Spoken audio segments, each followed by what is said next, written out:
Follow up on a story from a couple of days ago with the little Chiefs fan, right, on Sunday. And this was a kind of a despicable story. And by kind of, I mean completely and totally by this scumbag writer at Deadspin, Karen J. Phillips, or as so many other people have affectionately referred to him as, Karen J. Phillips, trying to cancel a kid, a legitimate kid. He's like 5 years old, by the way, and spoilers, I was giving him a couple of passes because I'm quarter native, okay? You know what? Hey, these little cheekbones don't come from anywhere else, okay? You know, I'm appreciative of my heritage.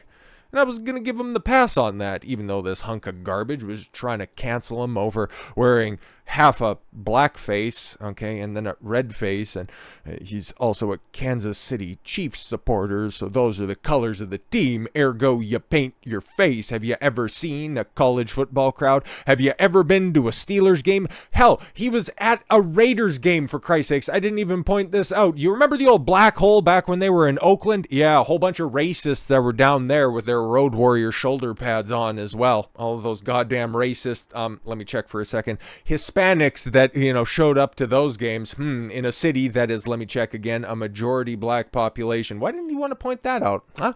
Even in Las Vegas, still the same type of clientele coming over. I'm sure that they probably have, you know, the Black Hole, but it's probably sponsored by fucking Verizon or some shit like that. So it's not exactly an apples to apples comparison anymore.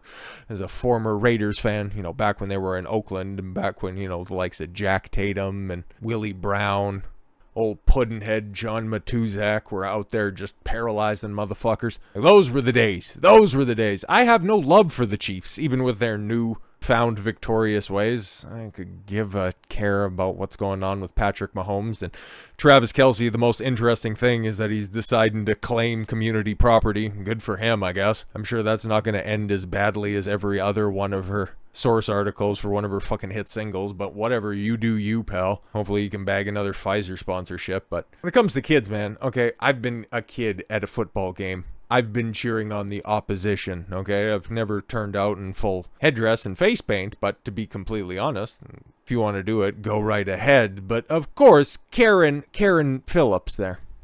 He had a big old problem with that, but of course, as I alluded to in that video as well, he didn't do his research and he purposefully defamed this kid because he selected specific angular photos, okay, only cropping out and showing the one side of the picture that you can see right there where it's just the black face. Oh, how racist this fan is, not making mention that this kid is not but a grade schooler, but he didn't even bother getting to the bottom of this stuff, okay, checking in with the parents, seeing what exactly is on the up and up. And yeah, this guy right here, this is what happens when you play identity politics. You end up playing these stupid fucking games because, as you can read by the headline, the young Kansas City Chiefs fan, a Deadspin, tried to cancel over false blackface and racism accusations is Native American. So even if you want to play those stupid fucking games, he's allowed to wear those.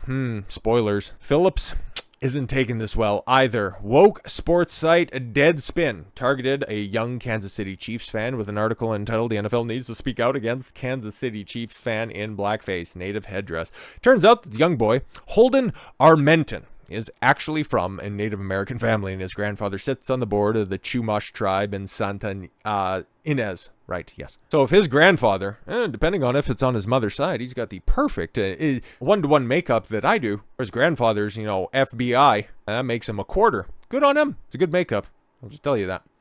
New footage of the game shows young Holden leading the tomahawk chop with black players from the Chiefs joining in and applauding his enthusiasm. Well, that's awesome. Okay. Right up front. Okay. Deadspin article not only falsely accused the boy of anti-black racism, but anti-native racism.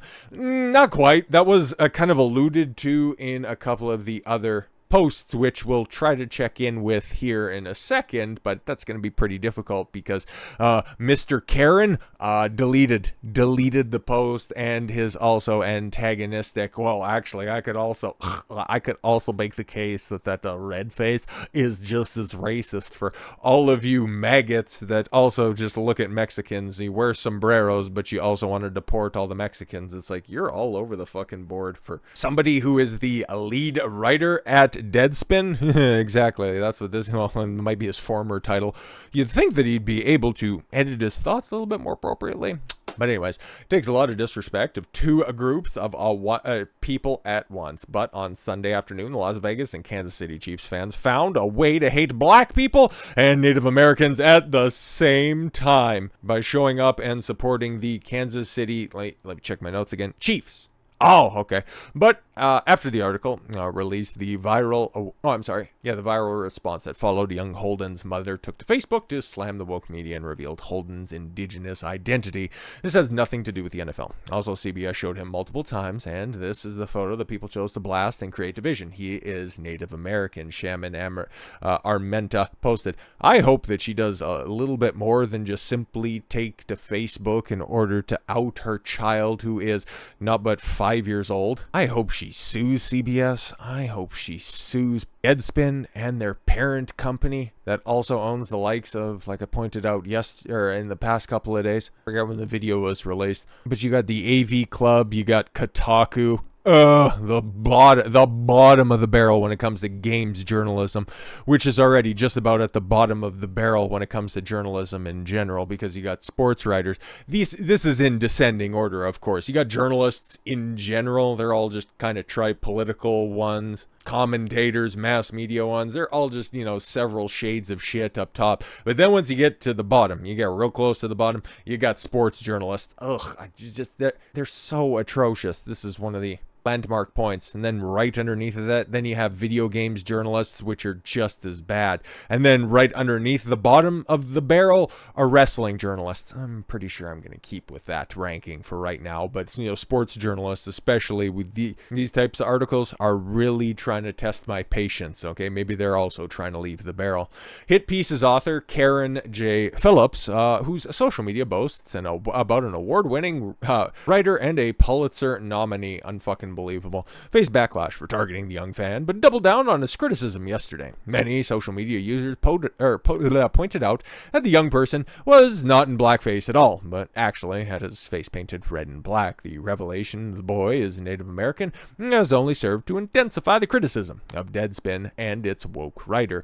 Phillips tweeted Monday, I'm glad they have the caption for this, because as you can see, the link to the tweet, it's been deleted, and it had one of the most delicious ratios that you're likely to ever see. It had, for a journalist on Twitter, somebody to end up having about 200 likes. Oh, that's an awful good day for them. But when you have to turn off the comment section and then you have something around 10,000 quote tweets, it's not a good day for you. For my idiots and my mentions who are treating this as some harmless act because one side of his face was painted red, I could make the argument that it makes it even worse. It also exposes you for being a shit journalist by not doing your fucking homework, looking at another screen outside of just somebody having black on their face and going, I'm offended! Y'all are the ones who hate Mexicans but wear sombreros on Cinco. Couldn't even be asked. It's like, well, how do I spell DeMayo? I don't know what those motherfuckers spell like that shit. We got Cinco and that's good enough. You'd be lucky if I can even remember that, motherfucker. Phillips disabled his replies on X and kept speaking out in the defense of the kid. Well, as people kept speaking out in defense of the kid, we can also take a look at his time frame, and this is the last one that he posts, and about the only thing that he's done in defense of himself. You have Sage Steele, who left ESPN because, she wanted to start a family and she didn't want her heart to blow up. I'll go ahead and let you link everything together there, why she left. And I think in about 2021, right around the time a bunch of mandates were getting rolled out at ESPN and a lot of Disney corporations. We don't know about all the particulars. I've done a video on the subject. Anyways, but you have Sage Steele here. Okay, Karen J. Phillips is indeed an unapologetic racist, encouraged by his bosses at Deadspin, who are quite obviously not that bright. Exactly. And I don't know if he thinks that it's like, what's this own? Okay, Chael Sonnen is hilarious. And he's got her by the back of the head or touching her hair, or I legitimately don't fucking know what's going on here. What's the get on this one? I'm out of the loop on this, but guess what? This is the first in a long line of tweets. Well, he's turned off replies on so many things, but this is the last thing that he posted, okay? And this is from, it's from earlier today, at time of recording. Much earlier today, and as you can see, They're killing them in the replies. Absolutely killing them. Keep tweeting through it, Karen. You attacked not only a child, but a Native American too. Delete your account. Didn't you go after a 5-year-old? Oh, Mr. Phillips is xenophobic as well. Oh, yeah, God's side. Oh, boy, one of them boys. I'm going to guess that you are once again taking pictures out of context here. This you. Exactly. Oh, there's another picture of the kid right there. And it's like, oh, he's so happy. But Karen just doesn't like other people being happy. But don't worry, guys. It's not all getting shitted on, which I'm sure Karen probably does enjoy. He does have some defenders that are out there. And speaking of people that used to work at ESPN, we have Dan Le Batard. Oh my God, Le Bastard. This guy is a fucking raging idiot. I remember him. Okay, he used to do the whole, I wonder if Karen would ever call him playing into stereotypes or anything like that, because he used to have like an unapologetically Miami presentation to his show. He'd bring on his Hispanic dad. Unironically, I used to watch him, okay, back when sports talk, prior to, TDS ruining a bunch of different industries. He was one of the persons who was on, he was on during the time, in between, me working either a morning job or an evening job or something like that. He was on at the time, or maybe it was on when when I was at the gym, depending on the time. But whatever, yeah, he was on sometimes, and he would be braggadocious and bombastic, and he was like, whatever, man. But okay, so you got Le Batard out here defending Karen. Okay, Le Batard has come to the defense of Deadspin. He said, despite the outlet outright lying to kids wearing blackface, the fan was still in full racist garb. The stupidity of this is remarkable. This feels like a Vegas residency stage of racism policing.